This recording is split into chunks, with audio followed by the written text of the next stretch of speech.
আশা করি আপনারা সবাই ভালো আছেন। আমরাও ভালো আছি। আজকে আবার আপনাদেরকে কনফিউজ করার জন্য আরেকটা ব্লগ নিয়ে চলে আসলাম। এইটা হচ্ছে বাংলাদেশের ব্লগ, বাট বাংলাদেশে কিন্তু না এখন আমি কিন্তু এখন ফ্রান্সেই আছি। এই ব্লগটা হচ্ছে ডিসেম্বরের 29 তারিখের ব্লগ। হ্যাঁ, আমি গত বছর ডিসেম্বরের 28 তারিখে গিয়েছিলাম বাংলাদেশ। সরি, এটা আসলে ডিসেম্বরের 30 তারিখের ব্লগ এবং সেটা ছিল আমাদের বাংলাদেশের প্রথম সকাল।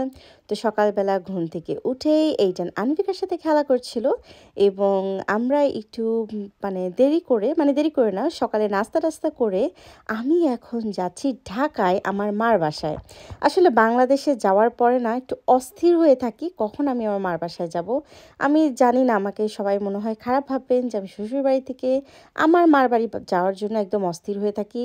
বাট আমার কাছে মনে হয় ব্যাপারটা খুবই স্বাভাবিক, কারণ আমি যখন দেশ ছেড়েছিলাম আমি কিন্তু ছেড়েছিলাম আমার মার বাসা থেকে, এবং যখন আমি দেশে ফিরেছি তখন কিন্তু আমি একজনের বউ হয়ে গেলেও আমি কিন্তু সেই আমার পুরনো জায়গাটাতেই ফিরে পেতে চাই।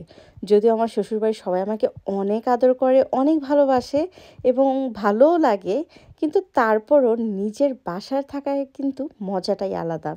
যদিও আমি এখন বেশি দিন বাংলাদেশে থাকলে খুবই অস্থির হয়ে যাই, কারণ আমার কাছে ফিল হয় আমার বাসা হচ্ছে, আমার পরিবার হচ্ছে এখন ফ্রান্সেই।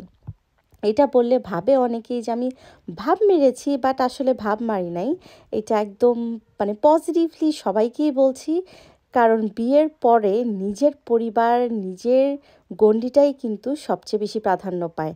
আমার এই বিছানা, আমার এই ঘর, আমার এই সংসার ছাড়া কিন্তু আমার বাংলাদেশে অনেক বেশি দিন ভালো লাগে না। আবার যখন চলে আসি সংসারের মায়ার টানে, তখন আবার মনে হয় ইস, বাংলাদেশে আর কটা দিন থাকতাম, আর কটা দিন থাকতাম, আর কিছুদিন মার আঁচলে থেকে আসতাম। এই হচ্ছে মনে হয় আমাদের মেয়েদের অবস্থা।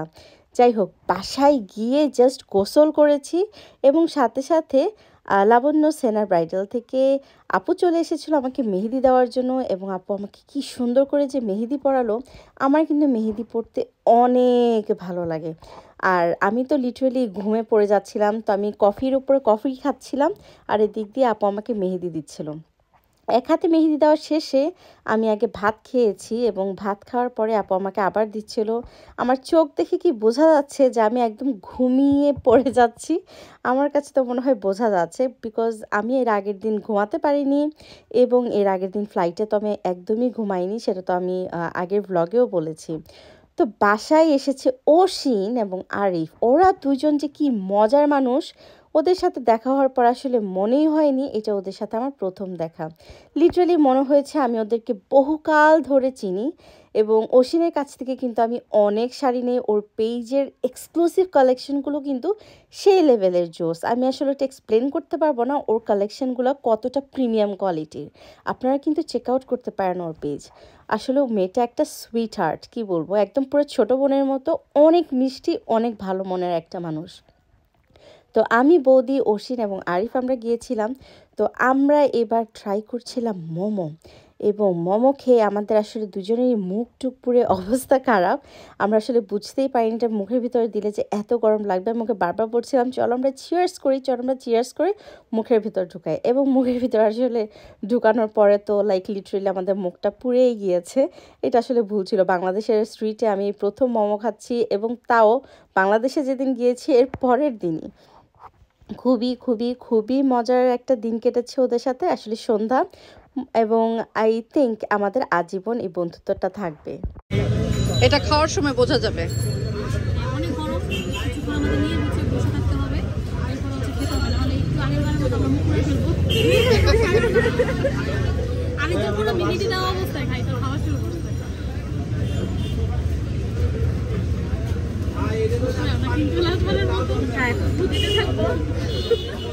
সবাই কষ্ট করে ভরা হয়ে গেল।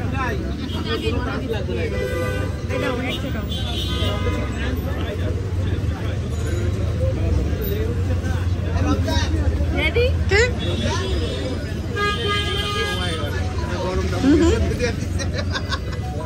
শেষ আজকে।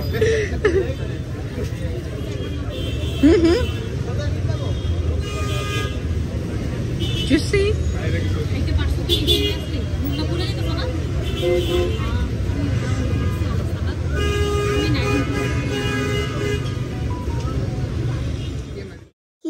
একটা অবস্থা। আমাকে বারবার বলার পরও আমার কেন জানি খুব ইচ্ছে হচ্ছিল, মানে ওয়েট করতে পারছিলাম না। বাট এবার মুখটা পড়েনি ঠিকই, কিন্তু আমি আসলে মুখে দেওয়ার পরে দেখছিলাম ওটা ধোঁয়া বের হচ্ছে, তাই আমি হা করে করে ধোঁয়াগুলো বের করার চেষ্টা করছিলাম।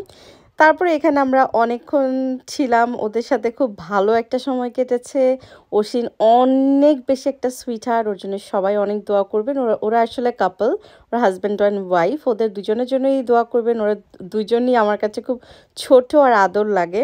ওদের সাথে খুবই সুন্দর একটা সন্ধ্যা কাটালাম। এভাবেই করে আমার বাংলাদেশের প্রথম দিনটা সমাপ্তি হলো এবং এর পরের দিনে আমি আবার চলে গিয়েছিলাম আমার শ্বশুরবাড়ি। বলেছিলাম আমি একদিনের জন্য ঢাকায় এসেছিলাম, কারণ প্রথম কয়েকদিন আমি শ্বশুরবাড়ি থেকে তারপরে আমার পার্মানেন্টলি ঢাকায় চলে আসতে হয়েছিল। সেটা কেন, এটা পরের ব্লগে আপনাদের সাথে শেয়ার করব। বাই।